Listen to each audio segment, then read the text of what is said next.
Hello, my realtors. This is Southern 207. Yes, there's been quite a few changes over the last few weeks. One, the first and the biggest announcement I need to make. I finally have a logo after I don't know how long I've been on YouTube for, but better late than never.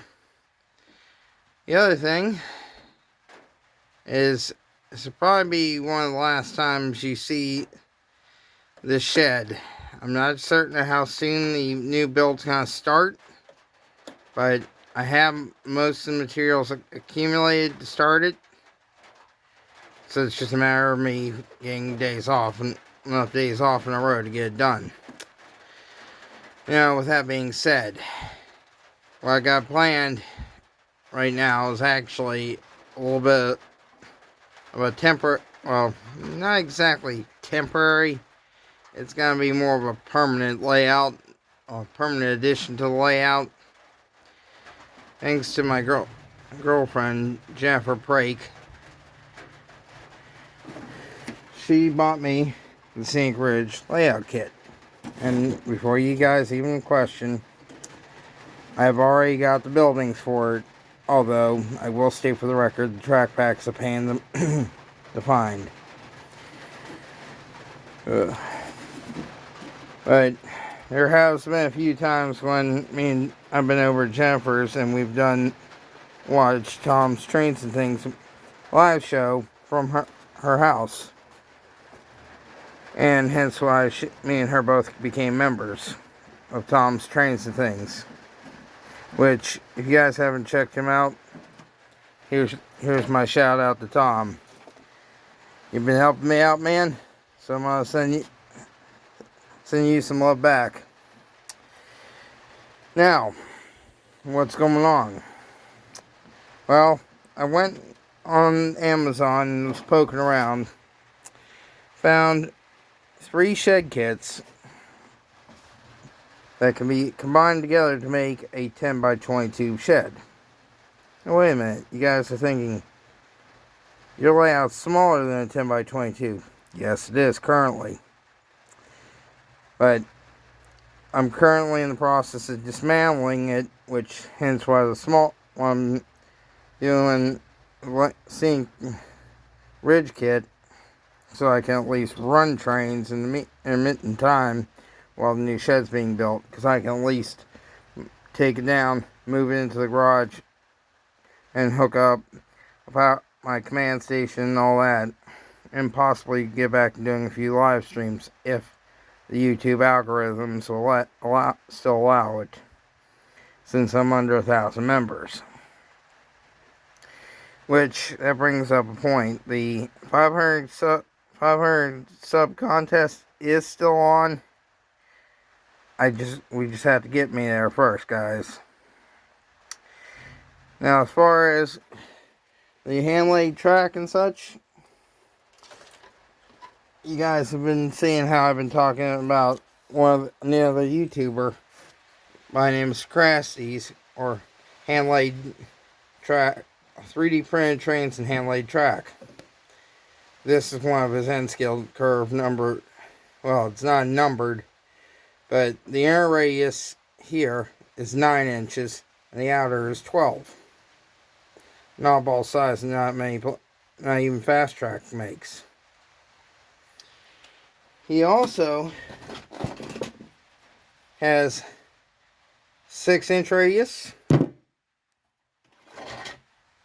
which, by the way, the curve turnout comes in a left and a right configuration. A straight section, which this is actually where this man's genius really shines. That offset there is the same distance as the PC board ties gap there, which this was designed around code 55 rail, which ironically, code 70 all the way up through code 80 uses the same base size. Yeah, it might take a little bit of tweaking with an X-Acto knife, but for a quick chuck away thing, that's the benefit of his jigs. you're not putting a slew of money into something you're only going to need a couple times. Now, I'm not knocking his designs or anything, but I'll tell you this much. He might be over in Sweden. I'll tell you this much, guys. Go check him out. In fact, if I can figure out how to do featured channels on here, I will be adding them onto that list. But I highly recommend checking him out. And if you do any 3D printing, continue that. Now, as far as additional plans for this year, me and Jennifer are planning on making the trek up to Strasbourg for that week YouTube meet and greet. But the other thing that we're considering doing, which I still have to talk this over with her, so none of this is set in cast iron until I state otherwise, is about doing a possible meetup over at the East Broad Top, if time allows for it, which I'll have to check my work on that. Now, with that being said, there's a bunch of irons in the fire that I've been putting off, and the biggest one being the shed. Well, the shed's happening this year. Unless something else comes along, in which I will state for the record, my girlfriend is going to be going in for some surgery. I'm not going to disclose what type of surgery. All I can say is it's going to be pre-major.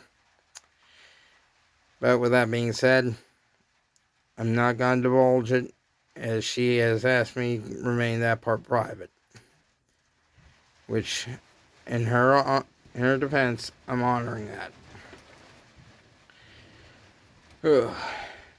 But the other thing is, I'm going to try and get back to doing more layout videos as time permits. Now, there is another game I play. Well, a game I have been playing in the evenings called Freight Yard Manager. If you guys are interested in me doing a few basic videos on that and how the whole game works and all that, drop a comment down below so you can find out. But mainly it's a logistics game, and I will say you guys a headache. If you're not into logistics, it's best that you might want to avoid it, because I'll explain about that at a later time and date. Anyway, now, getting back to the current project, I am working on getting the base of this new piece done, which I noticed I got a little bit of tweaking to do because the shed's settling. And one of the other things is, as soon as I get this built and out of here,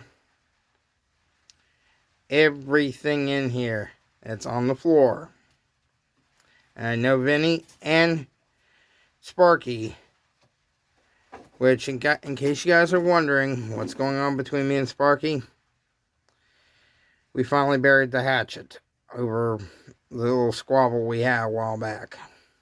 Now, with that being said, now you guys are up to speed on that. Now, as far as what else is going to be happening, as soon as the shed's built and I can get it insulated, then I'll be working on getting Wi-Fi out to it.